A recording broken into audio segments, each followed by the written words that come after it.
Doomsday rule आ गया है। धरती पर हर इंसान को नो शब्द बोलने की इजाजत नहीं है, या कोई भी ऐसा शब्द जिसका मतलब नहीं हो। एक बार बोलो और वहीं मर जाओगे। और मेरे पड़ोसी ने इस सख्त नियम, इस नो बैन का फायदा उठाया और मेरा सारा जमा किया हुआ खाना लूट लिया। एड्रियन, मेरे पास पानी नहीं है, क्या तुम मुझे अपना आधा पानी दे सकते हो? एड्रियन, मेरे पास खाने को कुछ नहीं बचा, क्या तुम मुझे वह खाना दे सकते हो जो तुमने बचाया है?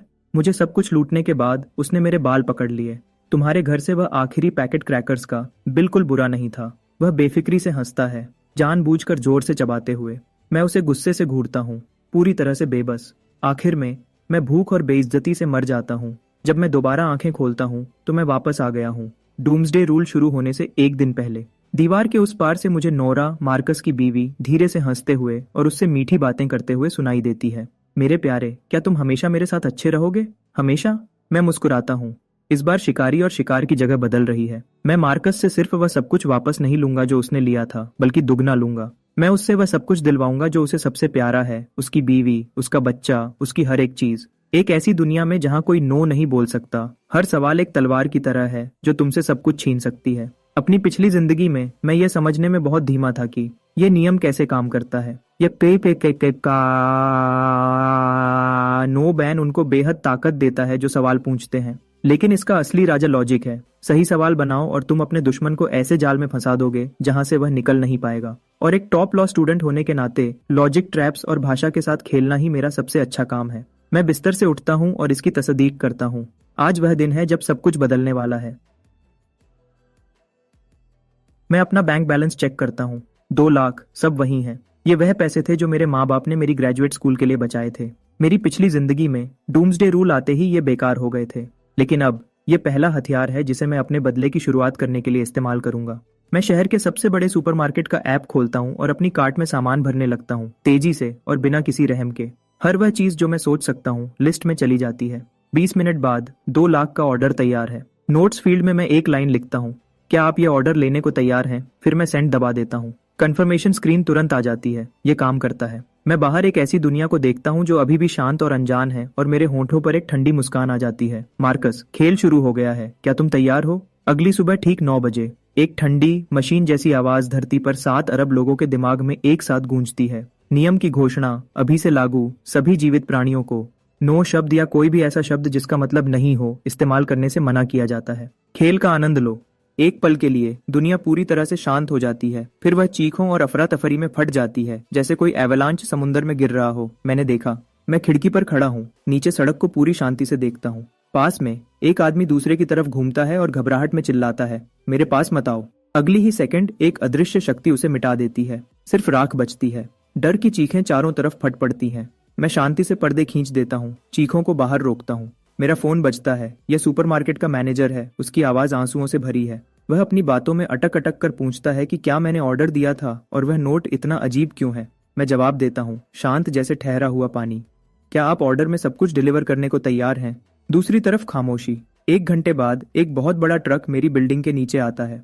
कई पीले चेहरे वाले मजदूर, मैनेजर और मेरे साथ एक दोस्ताना बातचीत के बाद सामान ऊपर ले जाने लगते हैं। मेरा अपार्टमेंट तीसरे फ्लोर पर है, कोई लिफ्ट नहीं है।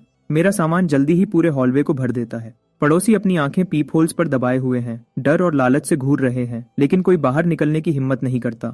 जब आखिरी बॉक्स भी ऊपर आ जाता है तो मजदूर मेरी तरफ देखता है, होंठ कांप रहे हैं, मुश्किल से खड़ा है। सर, क्या हम अब जा सकते हैं? मैं मुस्कुराता हूँ और उन सबको एक पानी की बोतल और एक रोटी का टुकड़ा देता हूँ। बिल्कुल, क्या आप अभी निकलने को तैयार हैं?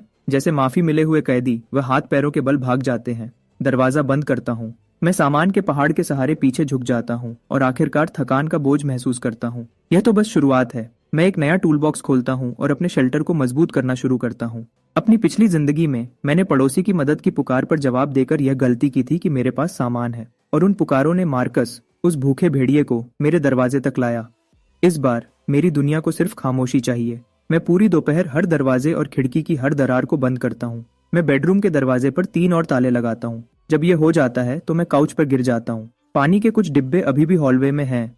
मैं सांस लेता हूँ और एक आखिरी कोशिश के लिए खुद को खड़ा करता हूँ। ठीक तभी जब मैं आखिरी डिब्बा अंदर ला रहा होता हूँ, हॉल के उस पार का दरवाजा धीरे से खुलता है। मार्कस अपना सिर बाहर निकालता है। उसके चेहरे पर वह पूरी तरह से तैयार की हुई मुस्कान है, एक गरम दोस्ताना पड़ोसी जैसी। लेकिन जैसे ही उसकी आंखें उस डिब्बे पर पड़ती हैं जिसे मैंने अभी तक अंदर नहीं किया है, मैं उसकी आंखों में लालच की चमक देखता हूँ। बिल्कुल वही नजर जो उसकी पिछली जिंदगी में थी जब उसने मुझे दीवार से लगाया था। वह मुझे देखता है और हैरानी का नाटक करता है। अरे एड्रियन, क्या तुम शिफ्ट हो रहे हो? उसकी नजर मेरे पास रखे पानी के डिब्बों पर ऐसे चिपक जाती है जैसे सांप अपनी जुबान निकालता है। मैं कुछ नहीं कहता, बस उसे देखता हूँ। मेरी पिछली जिंदगी में यही भलाई का मुखौटा था जिसने मुझे अपनी सावधानी छोड़ने पर मजबूर किया। उसने एक फिक्र करने वाले बड़े दोस्त का नाटक किया, मेरी जिंदगी के बारे में पूछा और जो कुछ मैं जानता था वह सब निकलवा लिया। और फिर जब मेरे पास कुछ नहीं बचा तो उसने अपने असली दांत दिखाए। मेरी खामोशी से बेअसर वह मुस्कुराता रहता है और आमतौर पर मेरे पैरों के पास रखे पानी के डिब्बे की तरफ इशारा करता है। मैं उस उंगली को घूरता हूँ, अपने हाथ में पकड़े रेंच को उस पर पटकने की इच्छा से लड़ता हूँ, शांत रहने के लिए। अभी सही वक्त नहीं है। शिकार पहले ही मेरे जाल में आ चुका है।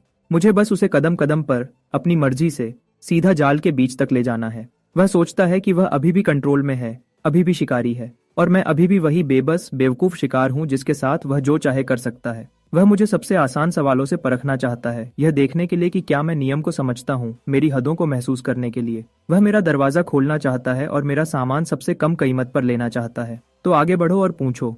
तुम्हारे मुंह से निकला हर एक शब्द वह रस्सी बनेगा जिससे तुम खुद को फांसी दोगे। मार्कस आखिरकार अपना छोटा सा वन मैन शो खत्म करता है, झुकता है और अपना चेहरा मेरे करीब लाता है। वह एक गरम दोस्ताना लहजा अपनाता है जो उसे लगता है। एड्रियन मैन, बाहर बहुत गर्मी है, क्या तुम अपना आधा पानी मेरे साथ शेयर कर सकते हो? यह रहा सवाल। एक ठहरे हुए तालाब में पत्थर गिरने की तरह बाहर की तरफ फैलता है, घुटन भरे हॉलवे में गोल गोल घूमता है। हवा जम सी जाती है। मैं सूरज की आखिरी रोशनी में उड़ते हुए छोटे धूल के कणों को भी देख सकता हूँ। मार्कस वह परफेक्ट मुस्कान बनाए रखता है। उसकी आंखें इस यकीन से चमक रही हैं कि वह पहले ही जीत चुका है। उसे यकीन है कि मैं मना नहीं कर सकता।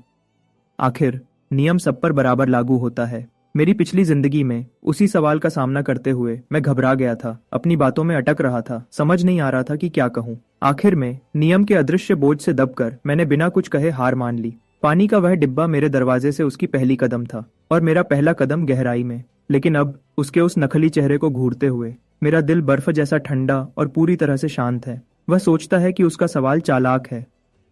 क्या तुम आधा शेयर कर सकते हो? एक टेक्स्ट बुक जैसा गोलमोल और खुला सवाल। यह जैमल था, यह जालों से भरा है। वह पड़ोसियों की जान पहचान का फायदा उठाता है ताकि लूट को उदारता के रूप में छुपा सके। नो बैन की ताकत का फायदा उठाता है ताकि मैं मना न कर सकूं। अगर मैं मान जाता हूं तो उसने नियम की हदों को समझ लिया है और मेरी कमजोरी को मुफ्त में पकड़ लिया है। अगर मैं घबरा जाता हूं और बाहर निकलने की कोशिश करता हूं तो उसे यकीन हो जाएगा कि मैं ऐसा इंसान हूं जिसे वह कुछ भी कर सकता है। नाटक बंद करो मार्कस। तुम्हारी वह सस्ती मुस्कान किसी को नहीं, सिर्फ तुम्हें बेवकूफ बना रही है। जवाब देने की बजाय मैंने धीरे से अपना मुंह खोला। मार्कस, मैं ठीक से समझ नहीं पाया। क्या तुम मुझसे पूछ रहे हो? मैं जानबूझकर रुकता हूँ, फिर मैं एक एक शब्द करके बताता हूँ, हर वह अनकही बात जो उसने अभी कही थी। क्या तुम पूछ रहे हो कि क्या मैं वह पानी जो मैंने मेहनत से खरीदा है, 3 मंजिलें ऊपर लाया हूँ और उसका आधा तुम्हें मुफ्त में दे दूं? क्या तुम्हारा यही मतलब है? हॉलवे में पूरी खामोशी छा जाती है। मार्कस का चेहरा बदल जाता है, गर्मी गायब हो जाती है, उसकी जगह तेज शक आ जाता है। उसे बिल्कुल उम्मीद नहीं थी इसकी।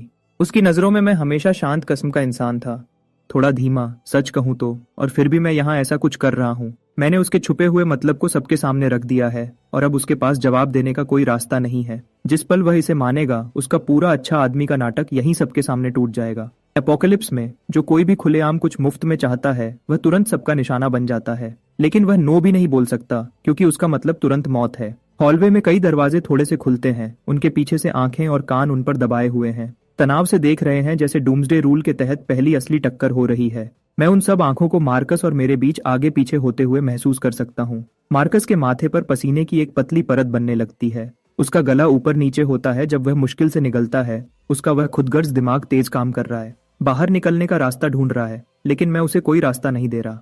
मैं दोबारा मुस्कुराता हूँ, इस बार और गहरा, थोड़ी सी मजाक के साथ, और मैं अपना दूसरा सवाल फेंकता हूँ। शायद। मैं शब्दों को लंबा करता हूँ, अपनी नजर उसके कंधे के पास से उसके पीछे आधे खुले दरवाजे की तरफ घुमाता हूँ। क्या तुम पूछ रहे हो कि क्या मैं अपनी खूबसूरत बीवी नोरा को मेरे साथ इस आधे पानी के बदले में बदलने को तैयार हो? मार्कस के दिमाग में कुछ फट जाता है। उसकी समझ का आखिरी धागा 2 टुकड़ों में टूट जाता है। उसका चेहरा जमे हुए सफेद से गुस्से वाले बैंगनी लाल हो जाता है, फिर एक गुस्से वाले भूरे हरे में बदल जाता है। वह मुझे बड़ी जमी हुई आंखों से घूरता है। लालच और हिसाब किताब का हर निशान हैरानी और क्रोध से मिट गया है। जैसे वह मुझ पर झपट कर मुझे टुकड़े टुकड़े करना चाहता हो। मेरे शब्द हॉलवे में एक डेप्थ चार्ज की तरह टकराते हैं। ड्रामा का मजा साफ तौर पर अपोकलिप्स के डर से ज्यादा है। मार्कस के पीछे दरवाजा धीरे से पूरा खुल जाता है। नोरा का शांत खूबसूरत चेहरा उलझन और घबराहट से भरा है। उसने साफ तौर पर झगड़ा सुना था और चेक करने के लिए बाहर आई थी, लेकिन सीधे मेरे कहे हर शब्द में आ गई। कोई चेतावनी नहीं, कोई सहारा नहीं। समय धीमा हो जाता है। मैं उसके चेहरे से रंग उड़ते हुए देखता हूँ जब तक वह कागज जैसा सफेद नहीं हो जाता। फिर उसकी नजर मेरे मुस्कुराते चेहरे से तेजी से अपने पति मार्कस पर जाती है। वह जवाब का, एक सफाई का इंतजार कर रही है, और मार्कस मेरे सवाल से वहीं जम गया है। हर पड़ोसी की नजरों के नीचे वहीं अटका हुआ है, ठीक उस बीवी के सामने जिसे वह सबसे प्यारा करने का दावा करता है। वह पहले सवाल को मान नहीं सकता, वह वहीं पर सोशल सुसाइड होगा। वह दूसरे को भी मान नहीं सकता जब तक वह अभी अपने परिवार को बर्बाद नहीं करना चाहता, लेकिन वह नो नहीं बोल सकता। हवा एक पब्लिक टेकडाउन के नशीले मजा से गूंज रही है। मैं अपने हाथ बांध कर उसे पूरी आसानी से देखता हूँ। मार्कस कौन सा है? एक चुनो ताकि मैं तुम्हें सही जवाब दे सकूं, ठीक है? आखिर में मार्कस, जिसका चेहरा सफेद पड़ गया है, नोरा को पकड़ता है, मेरे सवाल को पूरी तरह से नजरअंदाज करता है और अपने कमरे में वापस चला जाता है। और मैं पानी का आखिरी डिब्बा अंदर ले जाता हूँ, एक शांत जीत के एहसास के साथ अपने अपार्टमेंट में वापस चलता हूँ। रात के गहरे अंधेरे में कोई मेरे दरवाजे पर दस्तक देता है, धीरे से, हिचकिचाते हुए, जांचते हुए, जैसे कुछ भी डिस्टर्ब करने से डर रहा हो, फिर भी एक ऐसी मायूसी की धमकी लिए हुए जो छुपाई नहीं जा सकती। मैं दरवाजे की तरफ जाता हूँ और पीप होल से देखता हूँ। हॉलवे में मोशन सेंसर लाइट बंद है, सब कुछ अंधेरा है, लेकिन खिड़की से आती हल्की चांदनी से मैं अभी भी दूसरी तरफ का चेहरा देख सकता हूँ, पीला, सूखे आंसुओं से भरा। यह नोरा है, मार्कस की बीवी। वह एक छोटे पतले बच्चे को अपनी छाती से लगाए हुए है, सोया हुआ। उसका छोटा सा चेहरा सिकुड़ा हुआ है, साफ तौर पर बीमार है। वह आज दोपहर से कहीं ज्यादा बुरी लग रही है, होंठ फटे हुए, आंखें खोखली जैसे तूफान से मरी हुई फूल। मैं दरवाजा नहीं खोलता, मैं कोई आवाज नहीं करता, मैं बस उसे खामोशी से देखता हूँ, उसे अंधेरे में धीरे से कांपते हुए देखने के लिए, डर और बेबसी से घिरे हुए। और आखिरकार, जैसे उसके पास कुछ नहीं बचा हो, वह अपना माथा मेरे दरवाजे की ठंडी सतह पर टिका देती है और एक धीमी सी आवाज निकलती है, लगभग कुछ भी नहीं, प्लीज। उसकी आवाज मुश्किल से एक सरगोशी है, फिर भी वह हॉलवे की गहरी खामोशी में एक छोटे हथौड़े की तरह लगती है। तभी मैं बोलता हूँ, दरवाजे से ठंडी, नापी हुई आवाज, क्या तुम पूछ रही हो कि क्या मैं तुम्हारे बच्चे को बचाने के लिए तुम्हें खाना देने को तैयार हूँ? वह झटका खाती है, उसका सिर ऐसे ऊपर उठता है जैसे उसे अभी अभी कोई सहारा मिला हो। फिर वह हिचकिचाती है, मेरी सीधी बात से हैरान। वह अपनी सिसकियों के बीच तेजी से सिर हिलाती है। हाँ, मेरा बच्चा बुखार में है, उसने पूरे दिन कुछ नहीं खाया, प्लीज। मैं तुरंत जवाब नहीं देता। मैं सोच रहा हूँ, पार्टसाते मार्कस कहाँ है? वह आदमी जिसने कसम खाई थी कि वह उससे प्यार करता है, जिसने हमेशा उसकी देखभाल करने का वादा किया था, वह अब कहाँ है? वह शायद आज दोपहर के पब्लिक टेकडाउन से अभी भी गुस्से में होगा, अपने बेबस गुस्से की हर बूंद उस बीवी और बच्चे पर निकाल रहा होगा जो जवाब नहीं दे सकते। एक आदमी जो बाहर बेइज्जती झेलता है और घर आकर अपने परिवार पर गुस्सा निकालता है। मैंने अपनी पिछली जिंदगी में ऐसे लोगों को कई बार देखा है। मैं दरवाजा खोलता हूँ, लेकिन सिर्फ थोड़ा सा।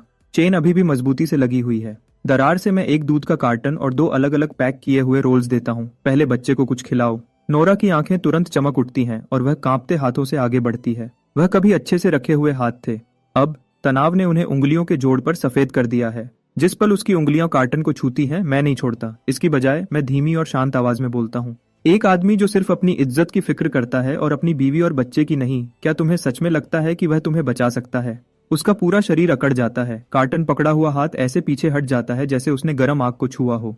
मैंने उसकी आंखों में रोशनी को धीरे धीरे कम होते देखा, तेजी से और साफ तौर पर। उसकी जगह कुछ गहरा आ गया, एक खोया हुआ, दर्द भरा एहसास, जैसे किसी ने अभी अभी उसकी सच्चाई को जोर से बोल दिया हो। मैं छोड़ देता हूँ। दूध और रोटी उसकी बाहों में गिर जाते हैं और फिर मैं दरवाजा जोर से बंद कर देता हूँ, उसे और उसके सारे एहसासों को दूसरी तरफ बंद कर देता हूँ।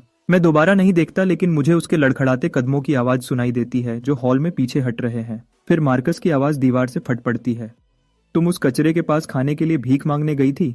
तुमने मेरी इज्जत पूरी तरह से बर्बाद कर दी है। फिर नोरा का दबी हुई रोने की आवाज आती है और किसी भारी चीज के फर्श पर गिरने की धीमी आवाज। मैं ठंडे दरवाजे के सहारे झुक जाता हूँ। एक धीमी ठंडी मुस्कान मेरे चेहरे पर फैल जाती है। अच्छा, दरार पड़ गई है, लेकिन अभी ये काफी नहीं है। लगभग 10 मिनट बाद पड़ोस में झगड़ा शांत हो जाता है। उसकी जगह मार्कस के हॉलवे में चलने की आवाज आती है। उसकी आवाज जानबूझकर ऊंची की गई है, गुस्से से भरी हुई। वह एक पड़ोसी के दरवाजे पर दस्तक देता है। वेड, क्या तुम अभी तक जाग रहे हो? तुम्हें कुछ बताना है। वह आदमी जो हॉल के उस पार है, वह पूरी तरह से खराब है। उसने उस कमबख्त नियम का इस्तेमाल करके मेरी बीवी को थोड़े से खाने के लिए घुटनों पर ला दिया। लीसा, तुम्हें सावधान रहना होगा। हमारा पड़ोसी एक राक्षस है। वह नियम का इस्तेमाल करके हम सबसे चोरी कर रहा है। अफवाहें अपोकलिप्स में सबसे सस्ता और तेज हथियार हैं जो बिना किसी मेहनत के डर और नफरत को भड़का देती है। जल्दी ही मेरे दरवाजे के बाहर फिर से कदमों की आवाज इकट्ठी होती है। इस बार यह एक इंसान नहीं है, यह कम से कम 4 या 5 लोगों के आगे पीछे चलने की आवाज है। सब मेरे दरवाजे के ठीक बाहर रुक जाते हैं, जैसे कुत्तों का झुंड जिन्होंने खून की बू सूंघ ली हो। पीप होल से मैं मार्कस को आगे देखता हूँ। उसका चेहरा एक काले बदले की भूख से भरी संतुष्टि से बिगड़ा हुआ है। उसके पीछे कई बड़े आदमी खड़े हैं। सब इस बिल्डिंग के रहने वाले हैं। कुछ के हाथों में बेसबॉल बैट्स हैं, दूसरे रेंचेस पकड़े हुए हैं। तनाव तुरंत अपनी ऊंचाई पर पहुंच जाता है। बाहर से भारी रुक रुक कर सांस लेने की आवाज आती है, जो मुझसे सिर्फ एक पतले सिक्योरिटी डोर से अलग है। लालची खतरनाक इरादा इतना गहरा है कि लगता है जैसे वह जमकर टपक सकता है। एड्रियन, दरवाजा खोलो। मार्कस की आवाज दरवाजे से आती है, जबरदस्ती की अथॉरिटी की परत में लिपटी हुई, कस के कंट्रोल की हुई उत्तेजना। उसने साफ तौर पर आज दोपहर से सीख लिया है। 4 छोटे शब्द, सब आदेश, हर उस सवाल से बचकर जो नियम को चालू कर सकता है। मैं दरवाजे के पीछे खड़ा उस बिगड़े हुए चेहरे को पीप होल से देखता हूँ। उसके पीछे वेड के पास एक भारी पाइप व्रेंच है और दूसरी तरफ लीसा, खाली हाथ। उसकी आंखें मेरे एंट्रीवे में रखे डिब्बों पर टिकी हुई हैं। ये पड़ोसी नहीं है, ये गिद्ध हैं जिन्होंने खून की बू सूंघ ली है। मैं हिलता नहीं, मैं बस देखता हूँ। एड्रियन, हम सब यहाँ पड़ोसी हैं। वक्त बदल गया है, हमें एक दूसरे का ख्याल रखना चाहिए। जब मैं जवाब नहीं देता तो मार्कस अपनी आवाज धीमी करता है। तुमने एक इंसान के इस्तेमाल से कहीं ज्यादा खरीदा है। सबके साथ थोड़ा शेयर करो, हम सब तुम्हारी भलाई याद रखेंगे। हाँ एड्रियन, बस खोलो, हम बस बात करना चाहते हैं। वेड बीच में बोलता है, जबकि अनजाने में वह पाइप रेंच अपनी हथेली पर थपथपाता है। मेरे होठों पर एक ठंडी मुस्कान आती है। हथियारों के साथ बात करना चाहते हो? मेरी पिछली जिंदगी में मैं शायद डर के मारे उनसे बात करने की कोशिश करता या कमजोरी की वजह से हार मान लेता, लेकिन इस जिंदगी में यह दरवाजा जिंदगी और मौत के बीच की रेखा है और ये मेरा स्टेज भी है। मैं इसे देखने का इंतजार नहीं कर सकता।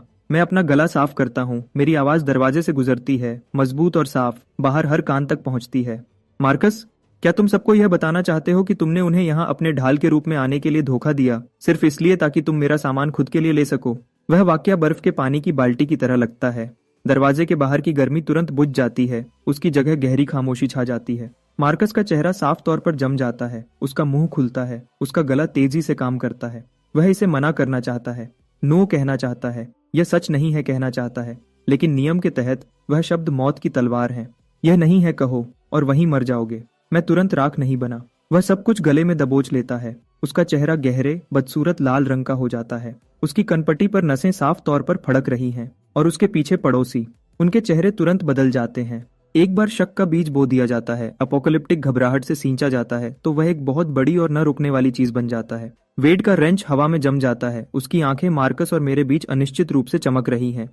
यह झूठ है। मार्कस आखिरकार अपनी आवाज निकालता है, जो तनाव से तेज हो जाती है।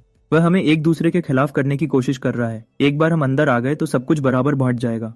बराबर बांट जाएगा। मैं एक धीमी हंसी निकालता हूँ जो मजाक से भरी है। क्या यहाँ सबको सच में लगता है कि एक आदमी जो अपनी बीवी को सौदे के लिए इस्तेमाल कर सकता है, वह सच में तुम्हारे साथ कुछ भी बराबर बांटेगा? बाहर शोर और बढ़ जाता है। लीसा मार्कस को ऊपर से नीचे तक ऐसे देखती है जैसे कोई कचरा चेक कर रहा हो। एड्रियन, अपना मुंह बंद करो। मार्कस गुस्से से चिल्लाता है। उसकी बेइज्जती गुस्से में बदल जाती है। वह मेरे दरवाजे पर मुट्ठी मारता है।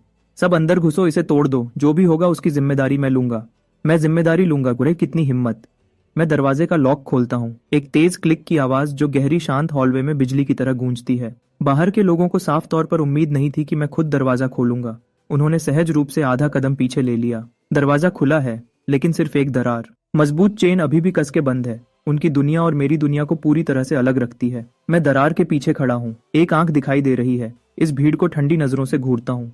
चलो फिर, कौन पहला कदम उठाना चाहता है? मैं आराम से अपनी जेब में हाथ डालता हूँ, एक यूटिलिटी नाइफ निकालता हूँ और ब्लेड को बाहर निकालता हूँ। उनकी नजरों में यह चाकू कुछ भी नहीं हो सकता। एक ऐसी दुनिया में जहाँ नो बैन का राज है, भाषा ही एकमात्र न्यूक्लियर हथियार है जो मायने रखता है। वेड, ठीक है ना? मैं ग्रुप के सबसे बड़े आदमी को देखता हूँ। तुम्हारे पास एक भारी रेंच है। अगर तुम इसका इस्तेमाल मेरा दरवाजा तोड़ने के लिए करते हो, तो क्या तुम घर में घुसने और अपने परिवार के हर इंसान की तुरंत मौत का खतरा उठाने को तैयार हो? वेड का हाथ जोर से झटका खाता है। रेंच लगभग सीधा उसके अपने पैर पर गिर जाता है। ये एक लॉजिक ट्रैप है। नियम शायद सिर्फ नेगेटिव शब्दों पर बैन लगाता है, लेकिन ये इरादे को भी परखता है। अगर मैं इसे चोरी कहता हूँ और वह इसे मना नहीं कर सकता क्योंकि वह नो नहीं बोल सकता, तो लॉजिक के हिसाब से उसने इसे मान लिया है। और एक बार जब मैं उसे उस हाई रिस्क लेबल की पुष्टि करने में मदद करता हूँ, तो उसके अंदर मौत का डर बेहद बढ़ जाएगा। मैं वेड हकलाता है, पसीना उसके चेहरे से बह रहा है। वह कहना चाहता है कि मैं यहाँ किसी को लूटने नहीं आया हूँ, लेकिन वह कह नहीं सकता। वह एक सवाल हर रास्ते को बंद कर देता है। क्या हुआ? शब्द नहीं मिल रहे। मेरी नजर ठंडी रहती है जब मैं हॉलवे में हर चेहरे को देखता हूँ। या शायद लीसा, क्या तुम मार्कस के खाने के लिए तैयार हो? अपने बच्चे को इस दुनिया में अनाथ छोड़ने के लिए। लीसा कांप जाती है। उसकी आंखों में लालच तुरंत मिट जाती है और उसकी जगह पूरा डर आ जाता है। वह पीछे झटका खाती है जैसे उसे जला दिया गया हो। देखो मार्कस, मैं उसे दरार से देखता हूँ। उसका चेहरा गुस्से वाला भूरा है। कोई भी तुम्हारे लिए मरने को तैयार नहीं है। मार्कस गिरने की कगार पर है। उसने सोचा था कि संख्या मुझे पीछे हटने पर मजबूर कर देगी या कम से कम उन्हें अंदर घुसने देगी, लेकिन वह भूल गया। एक ऐसी दुनिया में जहाँ कोई नो नहीं बोल सकता, हर वह पल जो मना करने की मांग करता है वह मौत की सजा है। सजा गिरने का इंतजार कर रही है। वह मेरे इल्जामों को गलत साबित नहीं कर सकता और वह इन लोगों को नियम को चालू किए बिना शांत नहीं कर सकता। मार्कस आखिरी बार हिम्मत करता है। मुझसे घूमकर पड़ोसियों की चमकती आंखों का सामना करता है। हमारे बचने का एक ही रास्ता है कि हम उसका सामान ले लें, या क्या तुम सब भूख से मरना चाहते हो? भूख से मरना। मैं वह शब्द पकड़ता हूँ और अपनी तलवार दोबारा फेंकता हूँ। अगर तुम्हें सबके भूखे मरने की इतनी फिक्र है तो तुमने वह 2 डिब्बे सॉसेजेस और वह चावल का बैग क्यों नहीं निकाला जो तुमने अपने घर में छुपा रखा है? इस बार हवा सिर्फ ठंडी नहीं होती, वह पूरी तरह से जम जाती है। हॉलवे में हर आंख मार्कस पर ऐसे टिक जाती है जैसे स्पॉटलाइट। भूखे शिकारी जानवरों की भूखी नजर जिन्होंने अभी अभी शिकार ढूंढा हो। मार्कस की आंखों की पुतलियां तेजी से सिकुड़ती हैं। उसके पास सच में घर में चीजें छुपी हुई हैं। उसका आखिरी पत्ता। उसने कभी सोचा भी नहीं था कि मैं जानता हूंगा, और तो और इसे यहीं अभी सबके सामने खोल दूंगा। ये बकवास है। वह सहज रूप से इसे मना करने की कोशिश करता है, लेकिन ये बकवास है में कोई एब्सोल्यूट नेगेटिव शब्द नहीं है। तो वह मौत की कगार पर तेजी से नाचता है। मैं बकवास कर रहा हूँ? मैं मुस्कुराता हूँ, चमकदार, खुला, तबाह करने वाला। तो क्या तुम सबको अभी अपने घर ले जाने को तैयार हो एक नजर के लिए? बस एक नजर। और अगर मैं गलत हूं तो मैं अपने अपार्टमेंट में सब कुछ दोनों हाथों से दे दूंगा। क्या तुम तैयार हो? Checkmate Marcus. यह एक पूरा या तो यह या वह है। या तो वह सबको अपने अपार्टमेंट ले जाता है, जो उसने छुपाया है उसे खोल देता है और पड़ोसियों द्वारा साफ कर दिया जाता है, या वह मना करता है और भले ही वह नो नहीं बोल सकता, अगर वह चुप रहता है या बहाने बनाता है तो वह असल में मान लेता है कि वह सबको धोखा दे रहा था, उन्हें टॉप के चारे के रूप में इस्तेमाल कर रहा था जबकि खुद के लिए जमा कर रहा था। पसीना मार्कस के माथे से नीचे लुढ़कता है और उसकी आंखों में चुभता है। वह उसे पूछने की हिम्मत भी नहीं करता। वह अपने आसपास की आंखों को बदलते हुए देखता है, शक से गुस्से तक और फिर पूरी नफरत तक, और उसके पैर कांपने लगते हैं। वेड, जाकर देखो। मैं ठीक सही वक्त पर आखिरी वार करता हूँ। वेड घूमता है और मार्कस को ठंडी, बेभाव वाली नजर से देखता है। मार्कस, एड्रियन की बात में दम है। जब हम सब एक दूसरे की मदद करने की बात कर रहे हैं तो क्यों ना हम तुम्हारे घर से शुरुआत करें? हाँ मार्कस, क्या तुमने अभी नहीं कहा था कि सब कुछ बराबर बढ़ जाएगा? लीसा की आवाज तेज और चुभने वाली हो जाती है। लगता है शेयरिंग तुम्हारे सामान से भी शुरू होनी चाहिए। बस कुछ ही वाक्यों में हर वह हथियार जो मुझ पर ताना गया था घूमकर सीधा मार्कस में घुस गया है। यह अपोकलिप्स है। यह इंसानी फितरत है। खुदगर्जी से ज्यादा कुछ भी मजबूत नहीं और कुछ भी इतनी तेजी से नहीं टूटता। मार्कस अंधी घबराहट में पीछे लड़खड़ाता है। उसकी पीठ मेरे दरवाजे से टकराती है। उसे आग पर रख दिया गया है और वह जल रहा है। मेरा घर। मार्कस बिखर जाता है, बहाने ढूंढता है। बीवी बीमार है, चाबियां खो गई हैं, लेकिन इस तरह के दबाव में उसके पास जो थोड़ा बहुत है वह बिल्कुल काफी नहीं है। उसे डर है कि एक गलत शब्द उसे वहीं मार डालेगा, और इससे भी ज्यादा डर है कि पड़ोसी क्या करेंगे अगर वह सच मान लेता है। मेरी नजरों से दूर हो जाओ। आखिर में डर और गुस्से से अपनी हद से आगे बढ़कर वह सीधा वेड पर चिल्लाता है। वेड शांत हो जाता है, फिर उसका चेहरा सख्त हो जाता है। वह पाइप रेंच फर्श पर पटकता है। ठीक है मार्कस, तो हम बस तुम्हारे मोहरे हैं, क्या यही है? वेड दूसरों को हाथ से इशारा करता है। चलो घर चलते हैं। जो कोई भी अब इस आदमी से परेशान होगा वह बेवकूफ है। भीड़ जितनी तेजी से इकट्ठी हुई थी उससे ज्यादा तेजी से बिखर जाती है। वह यहाँ सिर्फ उसके लिए थे जो उन्हें मिल सकता था। अब जब उन्होंने मार्कस को उसके असली रूप में देख लिया है, एक आदमी जो सब कुछ मुफ्त में लेना चाहता है, और उसने सामान जमा कर रखा था जिसे उसने शेयर करने से मना कर दिया। नफरत उससे भी ज्यादा जल रही है जितनी अगर वह खाली हाथ जाते। हॉलवे जल्दी से खाली हो जाती है जब तक सिर्फ मार्कस नहीं बचता। मेरे दरवाजे के सहारे झुका हुआ है जैसे उसकी रीढ़ की हर हड्डी निकाल दी गई हो। दरार से मैं धीरे से बोलता हूँ, मार्कस, खेल अभी शुरू ही हुआ है। लगता है तुम्हारे सारे साथी चले गए हैं।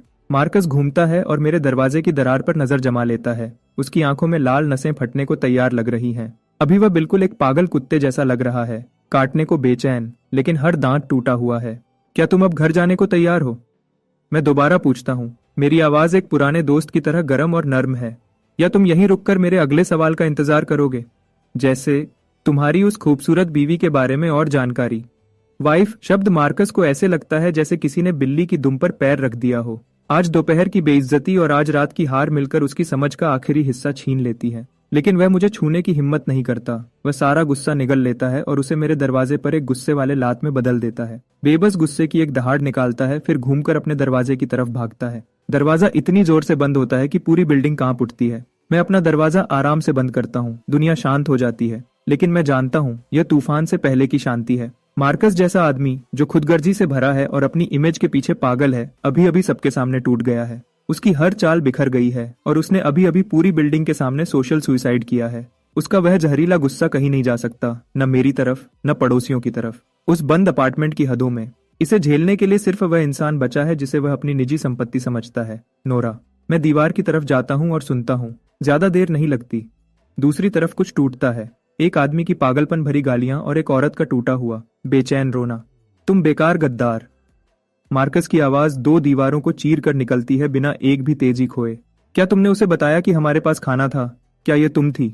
एक तेज आवाज, थप्पड़ की आवाज और नोरा की दर्द भरी चीख सीधे अंदर आती है। मैं काउच पर बैठ जाता हूँ और अपनी आंखें बंद कर लेता हूँ। पल एक के बाद एक गुजरते जाते हैं। बाहर आसमान पूरी तरह से अंधेरा हो जाता है। पड़ोस में हिंसा की आवाजें बहुत देर तक चलती रहती हैं, फिर आखिरकार रात के गहरे अंधेरे में खो जाती हैं। मैं जानता हूँ वह पल आ रहा है। वह दरवाजा जिसे मार्कस ने अपने हाथों से बंद किया था बहुत जल्दी दोबारा खुलेगा। मैं अंधेरे में बैठा अपनी दरवाजे को खामोशी से देखता हूँ। यकीनन लगभग आधे घंटे बाद बाहर से सबसे हल्की कदमों की आवाज आती है। उसके बाद एक ऐसी दस्तक आती है जो इतनी धीमी है कि लगभग कुछ भी नहीं। चलो। मैं उठता हूँ, दरवाजे तक जाता हूँ और पीप होल से देखता हूँ। हॉलवे की खिड़की से आती हल्की चांदनी में मैं एक चेहरा देखता हूँ जो आंसुओं के निशानों और चोटों से भरा है। यह नोरा है, अपने बेटे छोटे बेन को अपनी छाती से लगाए हुए। वह बस वहीं खामोशी से खड़ी है। मैं जानता हूँ वह क्या कर रही है। वह इस बात पर दांव लगा रही है कि क्या मैं दरवाजा खोलूंगा। बिल्कुल मैं खोलूंगा, भलाई के लिए नहीं, बल्कि इसलिए क्योंकि वह आखिरी टुकड़ा है जो मुझे मार्कस को पूरी तरह से तोड़ने के लिए चाहिए।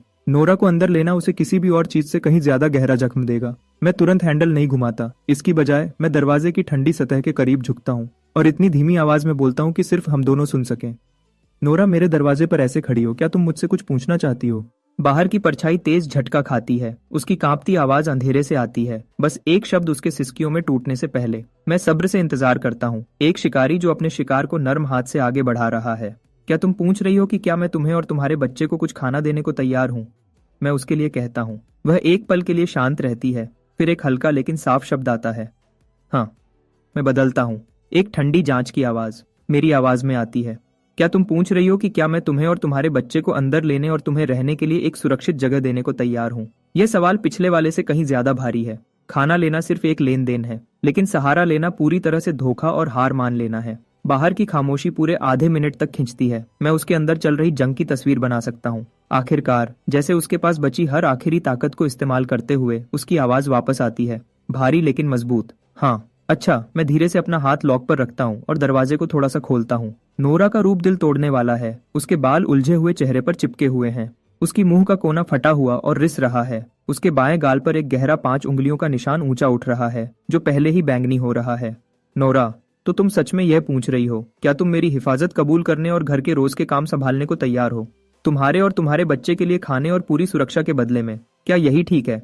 मैं हिफाजत और घर के काम संभालने पर जोर देता हूँ। यह दान नहीं है, यह एक कॉन्ट्रैक्ट है। वह सिर्फ एक सेकंड के लिए हिचकिचाती है, फिर मार्कस की आवाज दीवार से दोबारा आती है, धीमी और मुश्किल से रोके हुए गुस्से से भरी हुई, उसकी टखने के गिर्द सांप की तरह लपेटती हुई। वह जय ही जोर से कांप जाती है, फिर सीधे मेरी तरफ देखती है और एक मजबूत भारी सिर हिलाती है। हाँ। मैं एक तरफ हट जाता हूँ दरवाजे को साफ करते हुए। फिर स्वागत है। जब नोरा माफी मिली हुई कैदी की तरह चलती है, छोटे बेन को पकड़े हुए, वह आधा लड़खड़ाती आधा तेजी से दरवाजे से अंदर आती है। मैं दरवाजा बंद करता हूँ, लॉक करता हूँ और मार्कस की दुनिया को पूरी तरह से बाहर कर देता हूँ। मार्कस एक घायल जानवर की तरह दहाड़ता है। उसके बाद तेजी से दरवाजा पीटने की आवाज आती है। नोरा, तुम गद्दार, अभी बाहर आओ। नोरा अकड़ जाती है, उसके चेहरे से सारा रंग उड़ जाता है और वह छोटे बेन को कस के पकड़ती है, हवा में पत्ते की तरह कांपती हुई। मैं उसके पास जाता हूँ और धीरे से अपना हाथ उसके कंधे पर रखता हूँ। डरो मत, तुम यहाँ सुरक्षित हो। मैं साफ साफ कहता हूँ, इस पल से तुम और तुम्हारा बच्चा सुरक्षित हो। वह मेरी तरफ देखती है, उसके चेहरे पर बेयकीनी लिखी हुई है। मैं काउच की तरफ इशारा करता हूँ। पहले आराम से बैठ जाओ, तुम्हारा काम ऑफिशियली कल से शुरू होगा। बाहर मार्कस की दहाड़ें और दरवाजे पर पीटने की आवाज जारी रहती है, जैसे एक गुस्से वाला बेबस रिक्वियम, जबकि मेरे अपार्टमेंट के अंदर सिर्फ शांति है। एक नया दिन पड़ोस में मार्कस की गालियों की आवाज के साथ शुरू होता है। गालियां रुक रुक कर आती हैं। कोई नयापन नहीं, बस वही थकी हुई गंदी बातें बार बार। मैं उन सबको इग्नोर करता हूँ। मैं फ्रिज से दूध और टोस्ट निकालता हूँ और आराम से नाश्ता बनाता हूँ। नोरा और छोटा बेन काउच पर बैठे हैं, एक बड़ा एक छोटा, दोनों साफ तौर पर तनाव में और अनिश्चित। मैं उसके सामने एक प्लेट सरका देता हूँ। खाओ, जब तुम्हारा हो जाए तो तुम्हारा काम शुरू होगा। नोरा उसे हैरानी और बेयकीनी से लेती है। छोटे बेन को ध्यान से एक एक निवाला खिलाती है, खुद मुश्किल से कुछ छूती है। मैं उस पर ध्यान नहीं देता, अपना हिस्सा खत्म करता हूँ और अपना मुंह पूंछता हूँ। स्टोरेज रूम से मैं एक वॉकी टॉकी और एक हाथ से लिखा हुआ नोट निकालता हूँ और उसे देता हूँ। ये लो, 301 के दरवाजे पर दस्तक दो। नोट में लिखा है, आंट में, क्या आप अपने अपार्टमेंट में सारी सिगरेट्स और शराब 3 लीटर साफ पानी और 2 पैकेट इंस्टेंट नूडल्स के बदले में बदलने को तैयार हैं? वह मेरी तरफ देखती है, आंखों में डर भरा है। मार्कस बाहर है, वह तुम्हें हाथ नहीं लगाएगा। मैं उसकी तरफ देखता हूँ, मेरी आवाज एक जैसी है, तुम अब मेरी हिफाजत में हो। अगर उसने तुम्हें हाथ लगाया तो वह मुझसे पूछ रहा है, क्या तुम मुझे मरने दोगे? मेरी बातों से उसे हिम्मत मिली।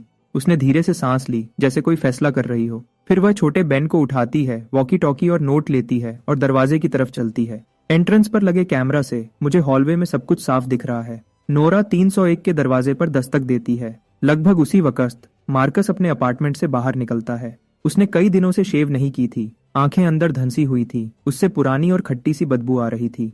तुम्हारी हिम्मत कैसे हुई यहाँ बाहर चेहरा दिखाने की? वह नोरा के बालों की तरफ लपकता है, चिल्लाते हुए। वह चीखती है और अपनी आंखें बंद कर लेती है, लेकिन उसका हाथ हवा में ही रुक जाता है। मेरी आवाज वॉकी टॉकी से आती है, पूरे हॉलवे में ठंडी और साफ।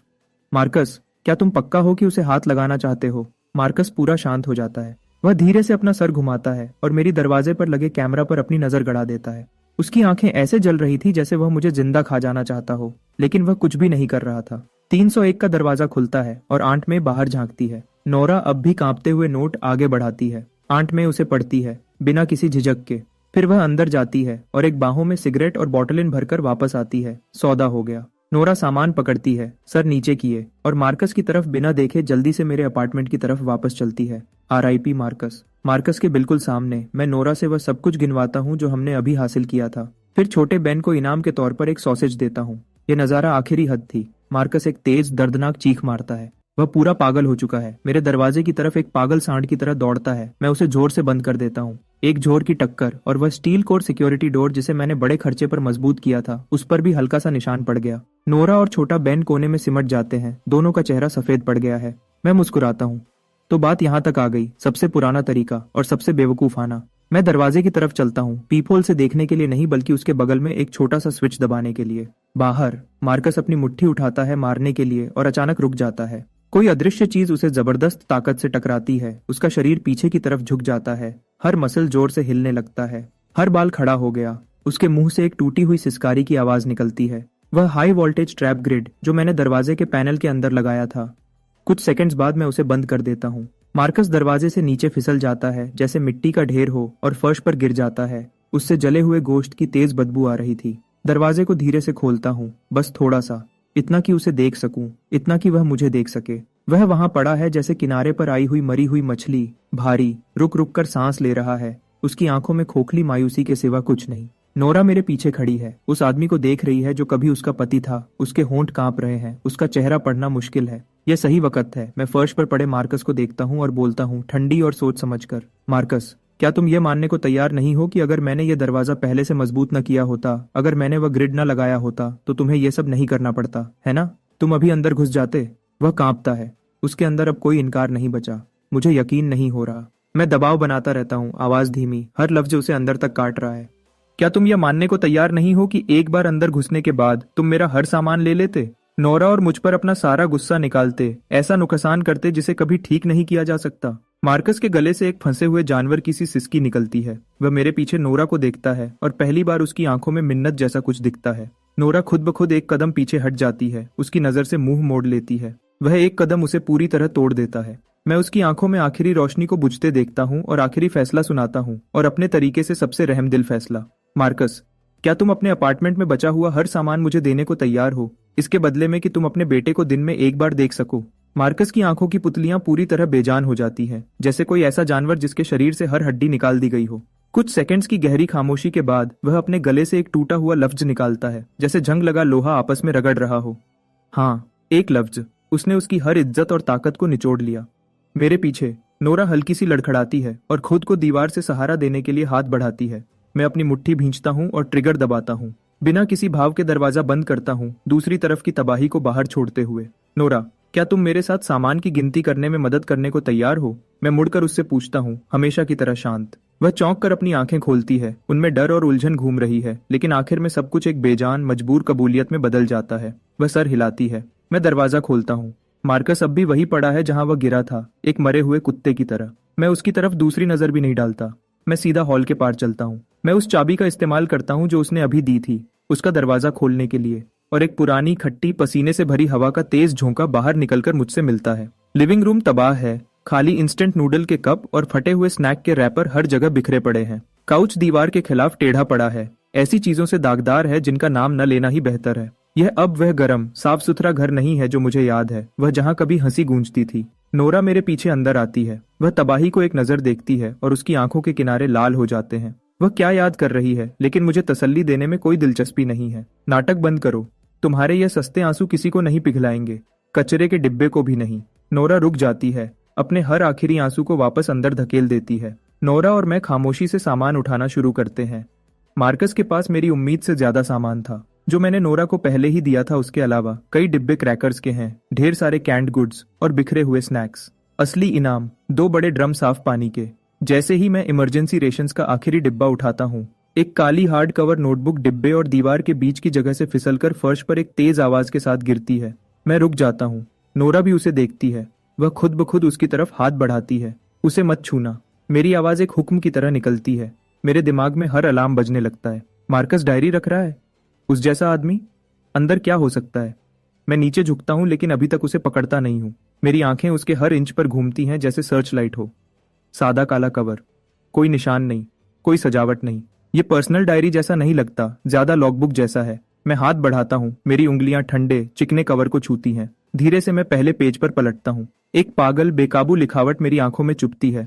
महीना X दिन X। लानत है, मैं वापस आ गया। वही मनहूस जगह, वही आखिरी रात से पहले। क्यों? मैं ही क्यों?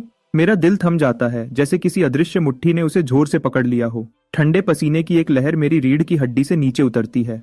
मैंने सोचा था कि मैं ही इस दुनिया में अकेला रेवेनेंट हूँ, वह जिसके पास आखिरी स्क्रिप्ट है, एक भगवान। लेकिन ये नोटबुक मुझे एक जोर के थप्पड़ की तरह लगती है। मैं अकेला नहीं हूँ। मार्कस, वह भी एक रेवेनेंट है। मेरा दिमाग तेज दौड़ता है। कई डिटेल्स जिन्हें मैंने नजरअंदाज किया था अचानक एक साफ तस्वीर में जुड़ जाती है। पहले दिन वह सीधा मेरे पास क्यों आया, इतनी ठीक तरह से? वह मेरे सामान से जरा भी हैरान क्यों नहीं था, बस उसके लिए भूखा था? वह मेरी लॉजिक फ्लिप्स पर इतनी जल्दी रिएक्ट क्यों किया, इतनी जल्दी कि उसने तुरंत पड़ोसियों को मेरे खिलाफ कर दिया? मैं खुद को शांत रहने और पढ़ते रहने पर मजबूर करता हूँ। एंट्रीज बेकाबू हैं, कच्ची गालियां, पूरा गुस्सा, लेकिन अंदर ऐसी जानकारी छुपी है जो मेरे रोंगटे खड़े कर देती है। मेरी पिछली जिंदगी में मैं 7 दिन पर मर गया। उस आदमी ने एक ही काउंटर क्वेश्चन से मुझसे सब कुछ छीन लिया जो मेरे पास था। मैं भूख से मर गया। नहीं, ये सही नहीं है। मैं भूखा नहीं मरा था, मुझे उन्होंने मारा था। उस आदमी को नो बैन के बारे में कुछ नहीं पता था। नो बैन तो डूम्सडे रूल का सबसे खतरनाक हिस्सा भी नहीं है। असली डर तो उसके बाद आता है। कुछ क्रीचर्स हैं, साइलेंसर्स, जो नो शब्द पर तुरंत जानलेवा ताकत से रिएक्ट करते हैं। उनमें से किसी एक को नो कहो और तुम्हें वही फाड़ दिया जाएगा। हाँ हाँ हाँ। उस हरामी ने सोचा था कि वह जीत गया। उसे कुछ पता नहीं था, वह सारा सामान जो उसने चुराया था वह उसे साइलेंसर का पहला निशाना बनाएगा। इस बार मैं पहले चलूंगा। मैं उसे हर वह मायूसी महसूस करवाऊंगा जो मैंने अपनी पिछली जिंदगी में महसूस की थी। मेरी उंगलियां नोटबुक के किनारे को इतनी जोर से पकड़ती हैं कि मेरे नाखून सफेद पड़ जाते हैं। तो मार्कस मेरी वजह से और अपनी पिछली जिंदगी में भूख से नहीं मरा। जब मैंने उससे सब कुछ छीन लिया तो वह साइलेंसर से टकराया। वह डेथ क्वेश्चन को पूरा नहीं कर पाया, नो नहीं कह पाया, और उन्होंने उसे मार दिया। और जब वह वापस आया तो मैं उसका पहला निशाना था। वह सिर्फ मेरा सामान नहीं चाहता था, वह चाहता था कि मैं बिल्कुल उसी तरह मरूं जैसे वह मरा था। कितना खतरनाक प्लान। अगर मैं ज्यादा तेज होता तो अभी मैं फर्श पर एक मरे हुए कुत्ते की तरह पड़ा होता। मैं नोटबुक बंद करता हूँ और एक धीमी गहरी सांस लेता हूँ। मेरे सीने में तेज धड़कन शांत होने लगती है। डर के बाद कुछ गहरा आता है, सुकून और उत्साह का हल्का सा एहसास। मार्कस, इस तोहफे के लिए शुक्रिया। यह जानकारी उन डिब्बों से 10,000 गुना ज्यादा कीमती है।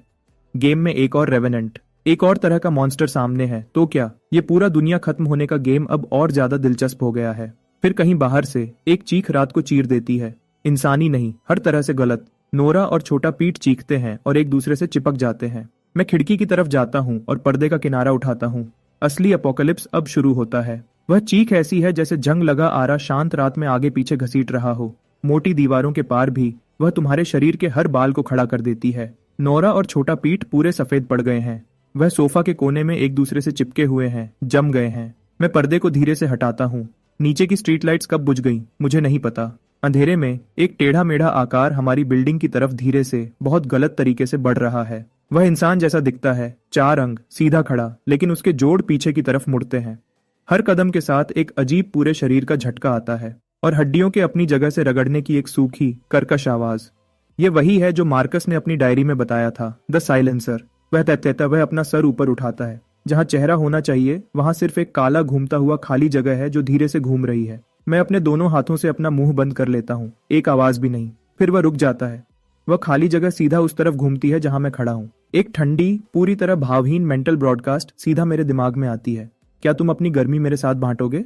मेरा दिल रुक जाता है। ये वही है, डेथ क्वेश्चन। मार्कस की डायरी में साफ था कि उसकी पिछली जिंदगी में एक साइलेंसर का डेथ क्वेश्चन ही उसकी मौत का कारण बना था। नो नहीं कह सकते, उससे तुम्हें तुरंत फाड़ दिया जाएगा, लेकिन यस कहना भी बचने की गारंटी नहीं देता।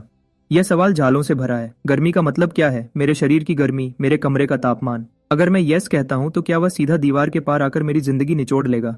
मार्कस ने लिखा था कि वह सहमत होने के बाद क्रीचर की मांग पूरी नहीं कर पाया। यस कहना सिर्फ और शर्तों के लिए दरवाजा खोलता है।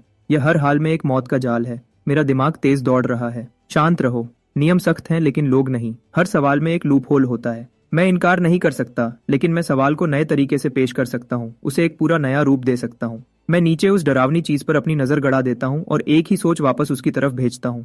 क्या तुम पूछ रहे हो कि क्या मैं तुम्हें यह गर्म पानी का कप देने को तैयार हूँ, इसके बदले में कि तुम अभी मेरी नजर से गायब हो जाओ? इस पल में उबलता हुआ पानी मेरी एकमात्र जीवन रेखा है। गर्मी के धुंधले कॉन्सेप्ट को एक ठोस चीज में बदलते हुए, अपनी शर्त भी डालते हुए, तुम गायब हो जाओ अभी।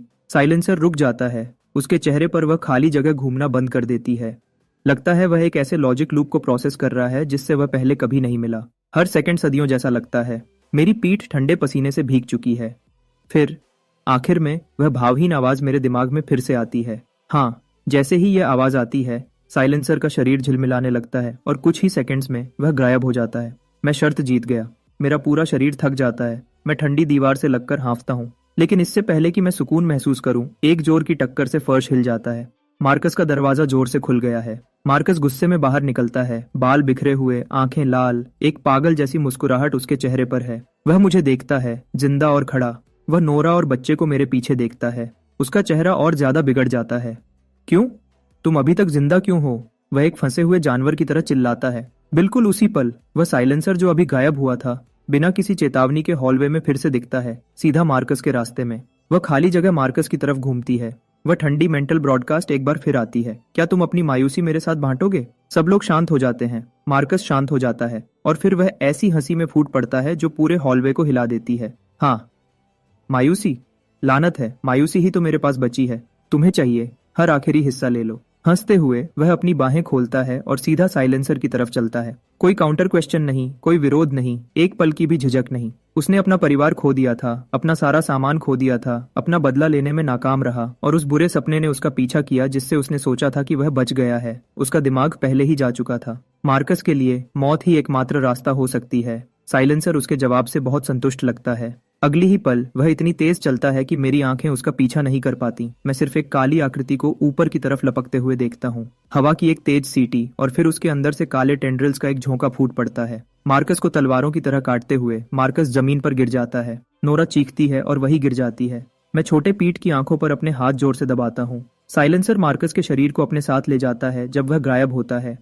हॉलवे में सिर्फ खून की गहरी, घुटन भरी बदबू बची है। मेरे सीने में कोई संतुष्टि नहीं है, बदले की कोई जल्दी नहीं। असली हिसाब किताब यह नहीं है कि अपने दुश्मन को मरते हुए देखो। ये पता चलना है कि जब वह मरता है तो तुम्हें बिल्कुल कुछ महसूस नहीं होता। मार्कस मर गया है, लेकिन यह पागल दुनिया अभी शुरू ही हुई है। पर्सनल रंजिशें धूल बन जाती हैं जब खुद की जिंदगी दांव पर हो। फिर नीचे से एक और चीख निकलती है, यह इंसानी है। उसके बाद एक कमजोर बूढ़ी आवाज, मदद, कोई, कृपया मेरी मदद करो।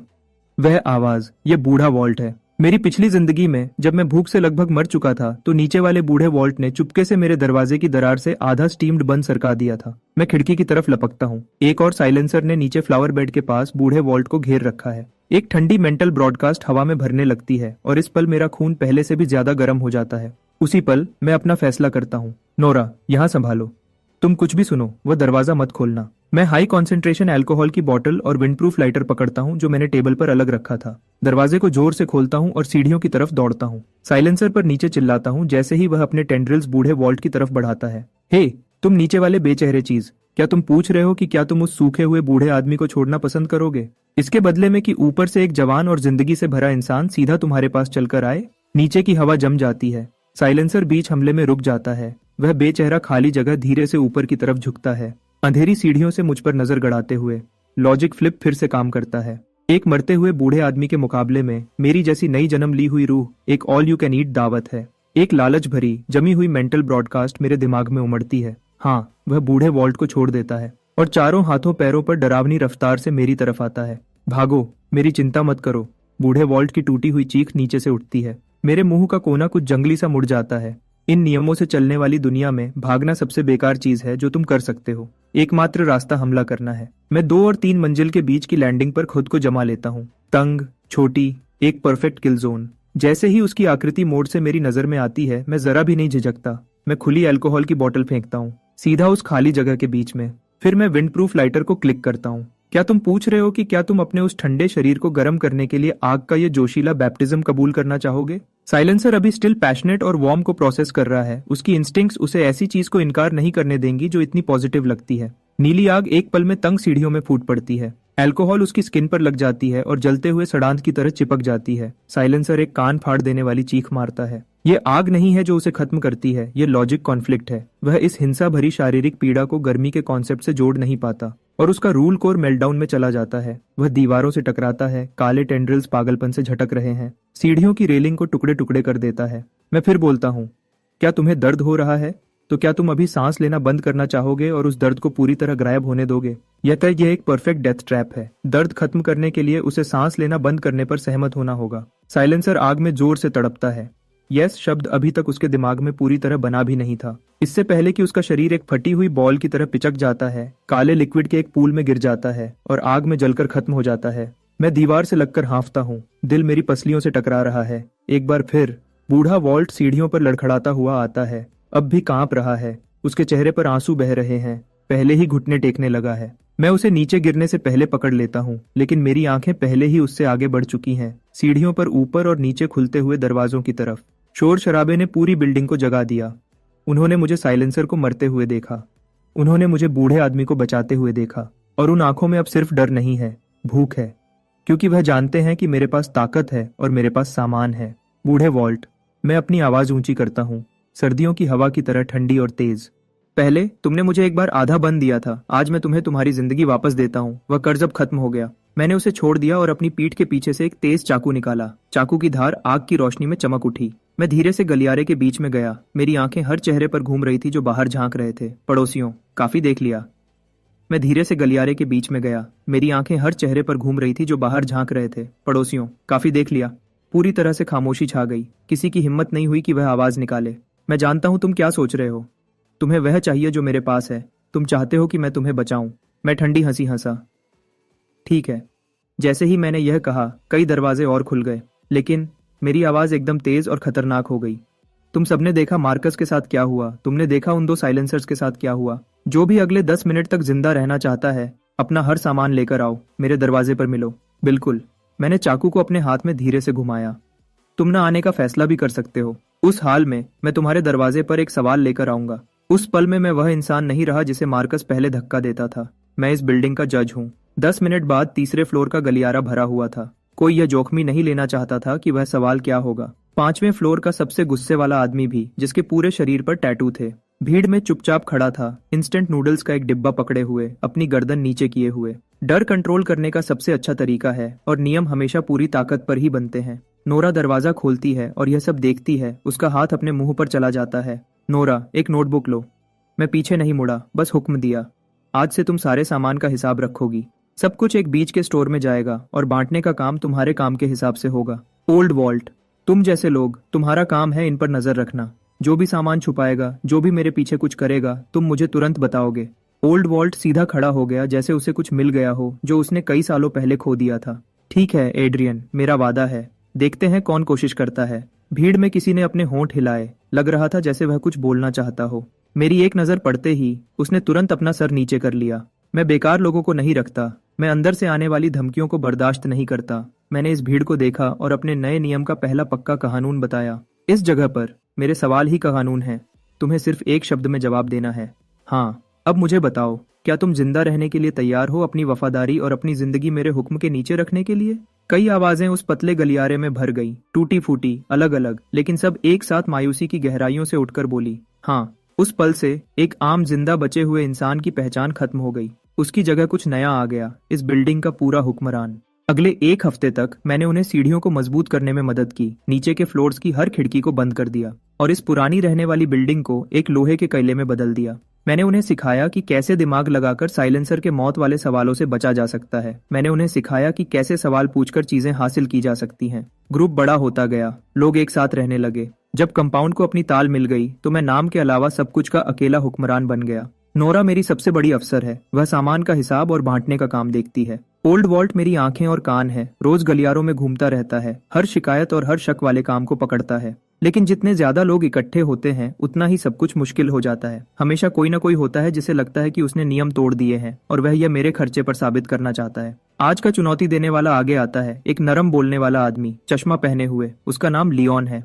जब वह कंपाउंड में आया था वह सबको खुश करना चाहता था, रेडियो के सामान के बारे में थोड़ा जानता था। उसने हमारा ट्रांसमीटर फिर से ठीक कर दिया था, उसका कुछ फायदा हुआ था। अब वह सामान वाले स्टेशन पर खड़ा है और नोरा को देखकर मुस्कुरा रहा है। मैं अपने पास की कुछ जानकारी के बदले कंपाउंड से कुछ चीजें लेना चाहता हूँ, क्या यह हो सकता है? नोरा ने मेरे बनाए नियम का पालन किया और उसी तरीके से जवाब दिया, तो तुम्हारा मतलब है तुम अपनी जानकारी के बदले हमारे स्टोर से बराबर के सामान लेना चाहते हो, क्या यह सही है? यह मेरी पहली रोक है, हमेशा बदले में बराबर की चीज होनी चाहिए। लियोन ने अपना चश्मा ऊपर किया, एक चमक उसके शीशे पर पड़ी। मेरा सवाल यह है, क्या तुम इस कॉम्पाउंड के नेता होने के नाते हमारे आधे डिब्बा बंद सामान का इस्तेमाल करने को तैयार हो, मेरे इस वादे के बदले कि मैं आगे चलकर एक बहुत जरूरी जान बचाने वाली जानकारी दूंगा? कमरा तुरंत खामोश हो गया, हर आंख डिब्बों से हटकर मेरे चेहरे पर आ गई। आधे डिब्बा बंद सामान, यह लगभग पूरे कंपाउंड की आधे से ज्यादा असली दौलत है, एक ऐसे वादे के बदले जिसका कोई मतलब नहीं और जिसे साबित भी नहीं किया जा सकता। क्या धोखा है? कुछ भी नहीं के बदले सब कुछ। और वह नोरा से नहीं, मुझसे पूछ रहा है। वह नो बैन का इस्तेमाल बहुत सोच समझ कर रहा है। अगर मैं न कहता हूँ, कोई नहीं जानता कि डूम्सडे रूल मुझ पर क्या असर करेगा और कोई पता लगाने की हिम्मत भी नहीं करता। लेकिन अगर मैं हाँ कहता हूँ तो मेरी हुकूमत पल भर में खत्म हो जाएगी। अगर आज तुम हमारे आधे डिब्बों के बदले एक वादा कर सकते हो, कल कोई हमारे सारे पानी के बदले एक भूत की कहानी सुनाने की कोशिश करेगा, पूरा नियम टूट जाएगा। मैंने अपने हाथ खोले और धीरे से भीड़ के पीछे से बाहर निकला, उसके बिल्कुल सामने रुक गया। मैं मुस्कुराया। लियोन, यह एक बहुत अच्छा सवाल है। उसके होंठों के किनारे ऊपर उठने से रुक नहीं पाए, लेकिन मैं पूरा समझ नहीं पाया। क्या तुम मुझसे कह रहे हो कि मैं तुम्हारे सवाल को और साफ तरीके से समझाऊं, ताकि यहाँ सबको ठीक से समझ आ जाए कि तुम्हारा क्या मतलब है? मैंने उसकी आंखों में देखा। उसके जवाब देने से पहले मैं बोला, तुम जो असल में पूछ रहे हो वह ये है, क्या तुम हर इंसान के बचने के लिए दिए गए आधे राशन को मुफ्त में खुद अपने हाथों से देना चाहते हो? तुम्हें, लियोन, एक ऐसे जुबानी वादे पर जोखमी लेना जो शायद बिल्कुल बेकार निकले, क्या तुम यही पूछ रहे हो? मेरी आवाज तेज हो गई, हर शब्द कमरे में गोली की तरह लगा। लियोन के चेहरे से घमंड पल भर में गायब हो गया। उसने इसकी उम्मीद नहीं की थी। मैंने उसके साथ खेल नहीं खेला। मैंने उसकी गंदी छोटी सी चाल को खोल दिया और सबको दिखा दिया। भीड़ में हलचल हुई। लियोन की तरफ देखने वाले चेहरे अब हैरानी से ठंडे हो गए। उसके माथे पर पसीना आ गया, उसके होंठ हिले, लेकिन कुछ नहीं निकला क्योंकि वह न नहीं कह सकता था। जिस पल वह ऐसा करता तो यह मान लिया जाता कि उसके सवाल का वही मतलब था जो मैंने कहा था। मैं आगे बढ़ा जब तक मैं उसके बिल्कुल सामने नहीं आ गया, अपनी आवाज धीमी करते हुए, सिर्फ हम दोनों सुन सकें इतनी तेज, मुझसे खेल मत खेलो। फिर मैं तेजी से पीछे हटा, भीड़ की तरफ मुड़ा।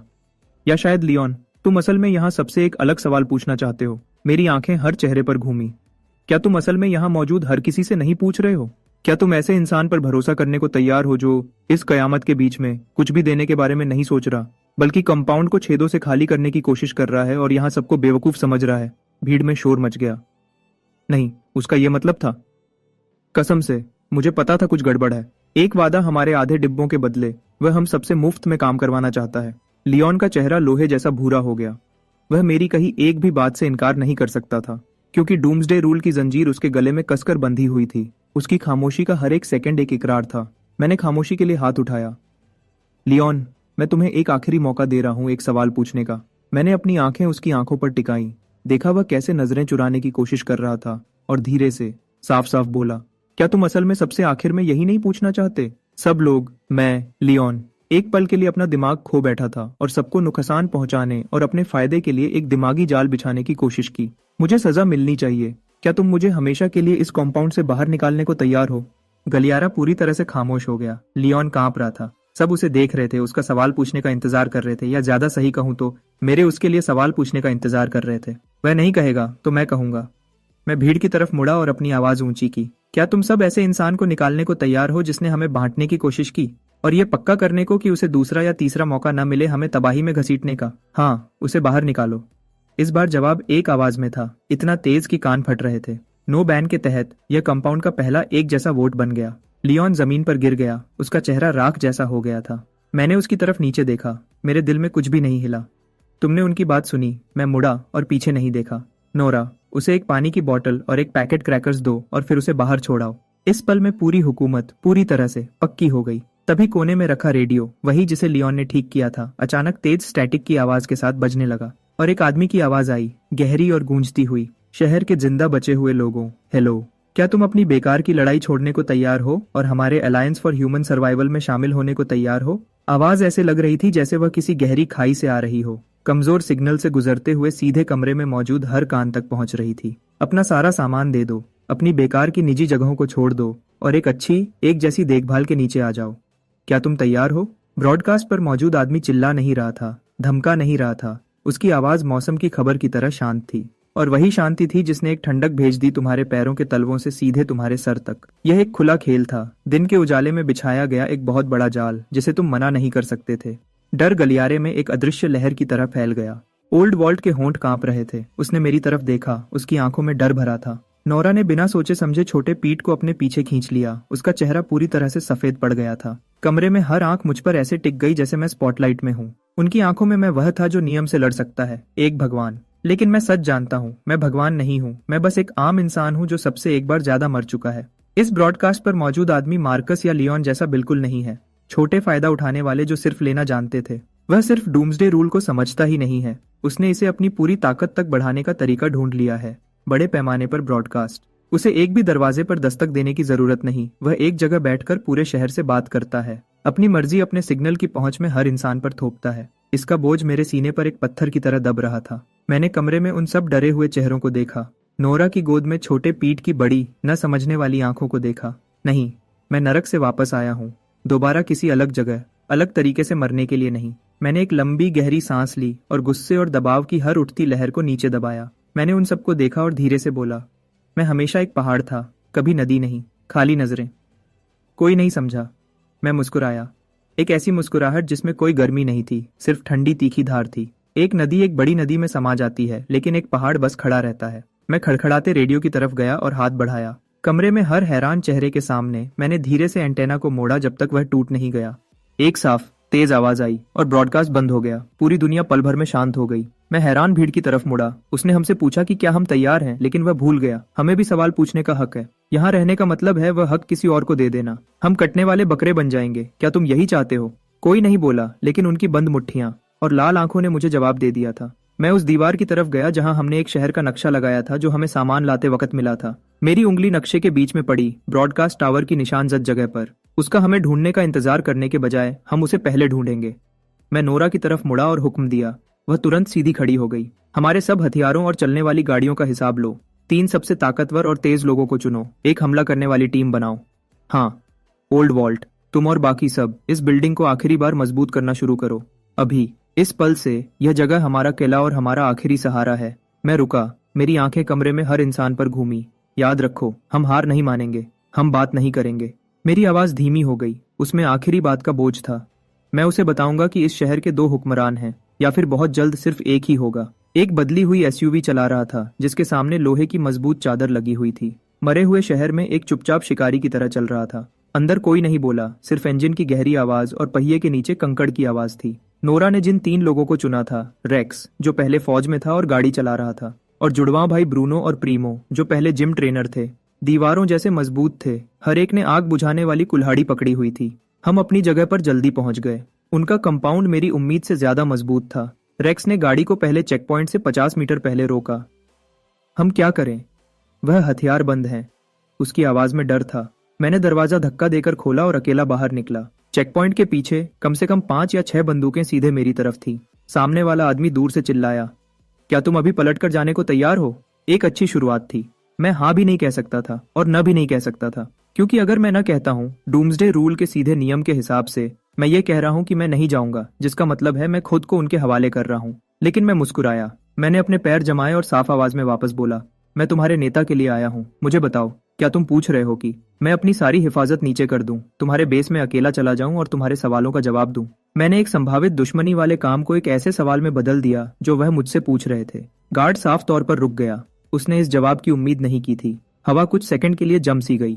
तभी उसके पास के रेडियो से एक आवाज आई, मजेदार, बिना जल्दी के, दिलचस्प, उसे अंदर आने दो। लोहे की जाली वाला दरवाजा धीरे से खुल गया। मैंने रेक्स और दूसरों की तरफ पीछे देखा। एक पक्की नजर जो कह रही थी, शांत रहो। फिर अकेला अंदर चला गया।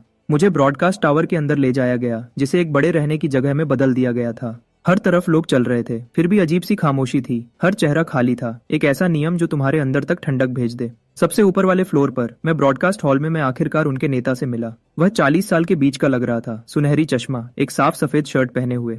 वह कयामत के सरदार से कम और यूनिवर्सिटी के प्रोफेसर जैसा ज्यादा लग रहा था। वह एक बड़े ब्रॉडकास्ट डेस्क के पीछे बैठा था, शांति से अपना चश्मा साफ कर रहा था। स्वागत है, उसने अपना सर उठाते हुए कहा। चश्मे के पीछे उसकी आंखें बाज की तरह तेज थी। वह मेहमान जो दिमाग से लड़ता है। और तुम वही होगे जिसे सवाल पूछना पसंद है। मैंने उसके सामने वाली कुर्सी खींचकर बैठ गया, बिना बुलाए। वह मुस्कुराया। लग रहा था उसे कोई फर्क नहीं पड़ा। क़यामत में दिमाग ही ताकत है, क्या तुम नहीं कहोगे? उसने अपना चश्मा वापस पहना और थोड़ा आगे झुका, उंगलियां डेस्क पर मिलाए हुए। तुम्हारा आना सच में मुझे हैरान कर गया। मैंने सोचा था कि मैं ही इस शहर में अकेला साफ दिमाग वाला इंसान बचा हूँ। अगर तुम पहले से जानते थे कि मैं हूँ, तो उस ब्रॉडकास्ट का इस्तेमाल मुझे जांचने के लिए क्यों किया? क्या यह बेकार नहीं लगता? मैं पीछे नहीं हटा। वह जब जांच नहीं थी। उसने अपना सर हिलाया। मुस्कुराहट और गहरी हो गई। वह एक ऐलान था। मैं बस अपनी मौजूदगी बता रहा था और उन लोगों को हटा रहा था जो नियम समझने के लिए भी बहुत कमजोर थे। हर शब्द में खुला घमंड था और इंसानी जिंदगी के लिए पूरी तरह से बेपरवाही थी। मेरा दिमाग तेजी से चलने लगा। ये आदमी मार्कस से 10,000 गुना ज्यादा खतरनाक है। मार्कस का लालच और बेरहमी उसके चेहरे पर दिखती थी। इस आदमी की बुराई दिमाग और समझदारी में छुपी है, जो उसके शांत रहने के पीछे छुपी है। उसे चीजें लेना पसंद नहीं, उसे सिर्फ अपनी दिमागी ताकत से सब कुछ कंट्रोल करने में मजा आता है। उसने मुझे देखा, फिर अपना पहला असली सवाल पूछा, क्योंकि तुम मेरे पास खुद आए हो, मैं मानता हूं तुम एक समझदार इंसान हो, तो क्या तुम अपनी समझदारी देने को तैयार हो सब जिंदा बचे हुए लोगों के भविष्य के लिए और हमारे साथ शामिल होने को तैयार हो? ये सवाल 100 गुना ज्यादा खतरनाक है जो नीचे गार्ड ने कहा था उससे। ये रोशनी की पेशकश लगती है, लेकिन अगर मैं इसका जवाब नहीं दे पाया तो मैंने उसकी हुकूमत को अपने ऊपर मान लिया। मेरा दिमाग हर शब्द को चीर रहा था। योगदान दो, हमारे साथ शामिल हो जाओ। हर शब्द से लग रहा था कि मैं उसके नीचे हूँ। उसे एक साथी नहीं चाहिए, उसे एक होशियार नौकर चाहिए। मैं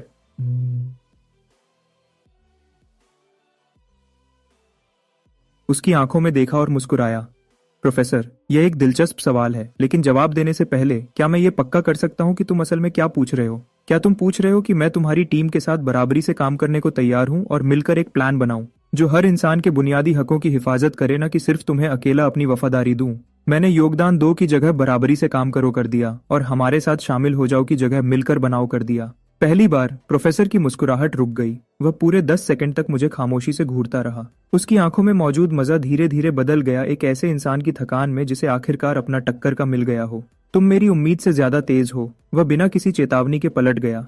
क्या तुम्हें हैरानी नहीं होती कि मैं इस तरह का नियम इतनी आसानी से कैसे बना पाया? मेरे जवाब का इंतजार किए बिना उसने मुझे जवाब दिया, क्योंकि नियम खुद ही बदले जा सकते हैं। जब कोई इंसान नियम का इस्तेमाल करके 100 से ज्यादा लोगों की मर्जी को कंट्रोल कर लेता है तो उसे एक नियम की इच्छा मिलती है। ये कुछ ऐसा था जो मैंने पहले कभी नहीं सुना था। मेरी पहली इच्छा ये थी, जो भी मेरे खिलाफ लड़ने का सोचेगा उसे तुरंत तेज दर्द होगा, जैसे सुई चुभी हो, और बस ऐसे ही नियम बन गया। प्रोफेसर की आंखों में एक पागलपन की चमक थी। एक ठंडक सीधे मेरे दिमाग तक पहुंच गई। हैरानी नहीं कि यहाँ सब खोखली लाशों की तरह चलते हैं। वह लड़ने से मना नहीं करते, वह इसके बारे में सोच भी नहीं सकते। अब वह पीछे हो गया, पूरे कंट्रोल वाली अपनी पुरानी मुद्रा में वापस आ गया। क्या तुम्हें अब भी लगता है कि तुम मुझसे बराबरी के बारे में बात करने के लायक हो? उसे लगता है कि इस खुलासे ने मुझे तोड़ दिया होगा, लेकिन मैंने अभी उसकी कही हर बात में सबसे खतरनाक कमजोरी ढूंढ ली है। मैं उसे वहां बैठा देखता हूँ, अपने जीनियस पर घमंड से संतुष्ट, और अचानक मुझे यह लगभग मजेदार लगता है। दयनीय। प्रोफेसर का चेहरा पूरी तरह बदल जाता है। मैं खड़ा होता हूँ। मैं उसे नहीं देखता। इसके बजाय मैं हॉल के पार उसके लोगों की तरफ देखता हूँ जो मेरे एक लफ्ज से पहले ही हिलने लगे हैं। मैंने अपना हाथ उठाया और प्रोफेसर की तरफ धीरे से सोच समझकर इशारा किया, जैसे मैं कोई पब्लिक फैसला सुना रहा हूँ।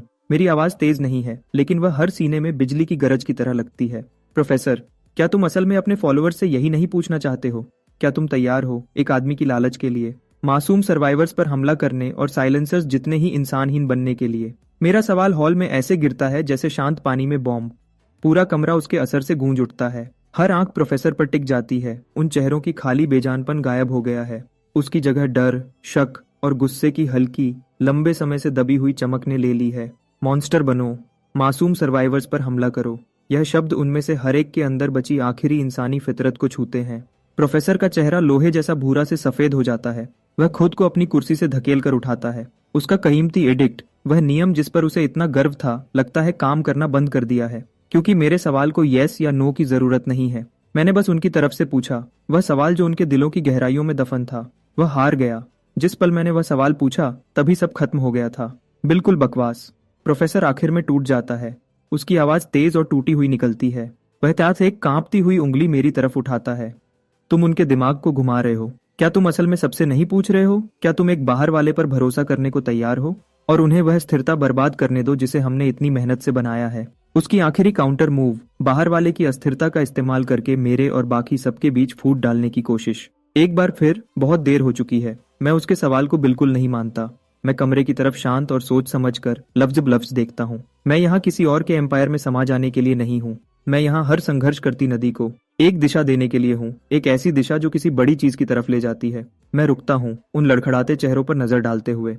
अब मैं तुम्हें एक ऐसा सवाल दूंगा जिसे किसी जवाब की जरूरत नहीं। क्या तुम मेरे साथ मिलकर एक ऐसा ऑर्डर बनाने को तैयार हो जो सच में सर्वाइवल के लिए हो, न कि किसी एक इंसान की लालच के लिए? एक ऐसा ऑर्डर जो साइलेंसर्स के खिलाफ खड़ा हो और हमें रात को सोने दे बिना इस डर के कि कल हमें एग्जीक्यूशनर्स बनना पड़ेगा। जिस पल मैं खत्म करता हूँ, भीड़, हलचल और सरगोशियों की एक न रुकने वाली लहर में टूट जाती है। प्रोफेसर का इनर सर्कल, उसके बगल में खड़े हथियारबंद गार्ड्स एक दूसरे को देखने लगते हैं। उनके हथियारों पर पकड़ धीरे से ढीली पड़ जाती है। पाला पूरी तरह पलट जाता है। प्रोफेसर अपने ही लोगों को उसे छोड़ते हुए देखता है। उसके चेहरे से हर रंग गायब हो जाता है। वह अपनी कुर्सी में वापस गिर जाता है जैसे उसके शरीर की हर हड्डी घुल गई हो। वह पूरी तरह से टूट चुका है। मैं उसे दूसरी नजर भी नहीं देता। मैं मुड़ता हूँ और नीचे चलता हूँ और किसी से नोरा और बूढ़े वॉल्ट को ऊपर लाने को कहता हूँ। एक बार जब वह पहुंच जाते हैं तो मैं ऑर्गेनाइज करना शुरू करता हूँ, सप्लाईज और लोगों का कंट्रोल लेता हूँ। सब कुछ परफेक्ट ऑर्डर में चलता है, जैसे हम हमेशा से यहाँ के ही थे। ये सब मेरी उम्मीद से ज्यादा आसानी से होता है। मैं फ्लोर से सीलिंग तक की खिड़की की तरफ चलता हूँ और नीचे प्लाजा को देखता हूँ। मेरे लोग और प्रोफेसर के पहले के फॉलोअर्स एहतियात से एक दूसरे की तरफ बढ़ रहे हैं, मिलना शुरू कर रहे हैं। मेरे पैरों के नीचे एक नया बहुत बड़ा सर्वाइवर कंपाउंड बन रहा है। आज से मैं अब अकेला सर्वाइवल के लिए लड़ने वाला इंसान नहीं हूँ। मैं एक लीडर बन गया हूँ। फिर बिना किसी चेतावनी के एक ठंडी मैकेनिकल घंटी मेरे दिमाग में फूट पड़ती है, जानी पहचानी और डरावनी। रुकी शील्ड खत्म हो गया। डूम्सडे रूल अपडेट हो रहा है।